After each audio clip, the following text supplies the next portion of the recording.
وأبناؤكم যদি তোমাদের সন্তানাদি وإخوانكم যদি তোমাদের ভাই বোন وأزواجكم তোমাদের পত্নী স্ত্রীগণ وعشيرتكم তোমাদের আত্মীয় স্বজন وأموال اقترفتموها এবং তোমাদের ওই সমস্ত ধন সম্পদ যা তোমরা উপার্জন করো এবং এমন ব্যবসা তার সামনা কাছা রাখা যা লোকসান হওয়ার আশঙ্কা করো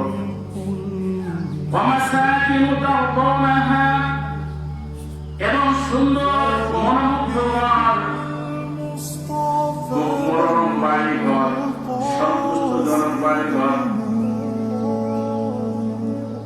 أحب إليكم من الله ورسوله وجهاد في سبيله এই আটটা বিষয়গুলি তোমাদের কাছে আল্লাহ আল্লাহর রাসূল এবং আল্লাহর পথে জিহাদ করা থেকে প্রিয় হয়। তার মানে হলো আমার পিতা যদি আল্লাহর প্রেমের চাইতে বেশি মহব্বতের হয়, আমার সন্তান সন্ততি স্ত্রী পুত্র স্বজন আমার বাড়ি ঘর ব্যবসা বাণিজ্য এক কথায় জীবনের যা কিছু আছে সব কিছু যদি আল্লাহ আল্লাহর রাসূল এবং আল্লাহর রাস্তায় জিহাদ করার চাইতে বেশি পছন্দের এবং ভালোবাসার পাত্র হয়, তাহলে আল্লাহ তাআলা বলতেছেন ফাতারাব্বাসু হাত্তা ইয়াতি আল্লাহু বিআমরিহি ফাতারাব্বাসু ওয়া তোমরা অপেক্ষায় থাকো হাত্তা ইয়াতি আল্লাহু বিআমরিহি আল্লাহ তাআলার নির্দেশ আসা পর্যন্ত। নির্দেশটা হলো আল্লাহ তাআলার পক্ষ থেকে শাস্তির বিধান নাযিল হওয়া পর্যন্ত তোমরা অপেক্ষায় থাকো। তাহলে এখানে ৮টা পয়েন্ট, প্রত্যেকটা পয়েন্টই মূল্যবান।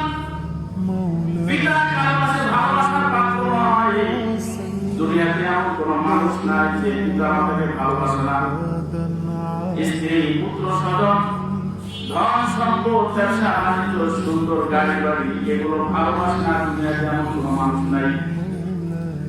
কিন্তু এগুলা চাইতে দুনিয়াতে যা কিছু আছে সব কিছু চাইতে আল্লাহ আল্লাহ রাসূল এবং আল্লাহর রাস্তায় যখন জিহাদের ডাক আসবে দুনিয়া আসলে ভালোবাসতে হবে।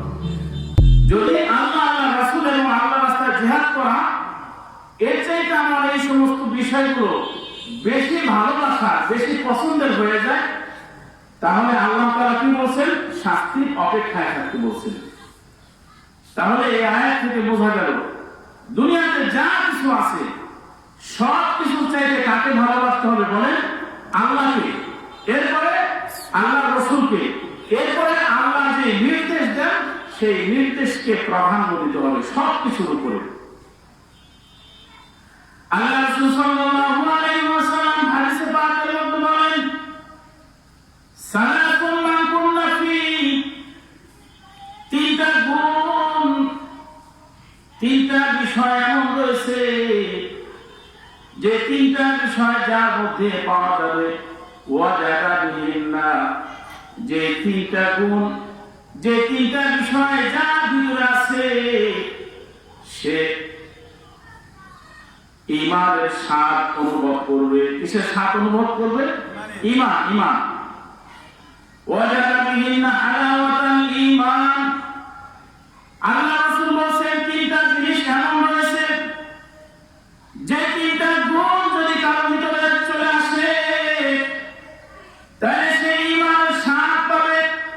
ঈমানের স্বাদ কি? ঈমানের স্বাদ হলো ইবাদতের মজা পাবে, আল্লাহর নাম ডাকলে লাজ্জত হাসিল হবে, আখিরাতের কথা স্মরণ হইলে মনের মধ্যে তৃপ্তি আসবে। এক কথায় ইবাদতের মধ্যে স্বাদ আসে, এটার নাম হলো ঈমান, হালাওয়াতুল ঈমান। তিনটা গুণের মধ্যে থেকে ১ নম্বর বলছেন মান কানা আল্লাহু ওয়া রাসূলুহু আহাব্বা ইলাইহি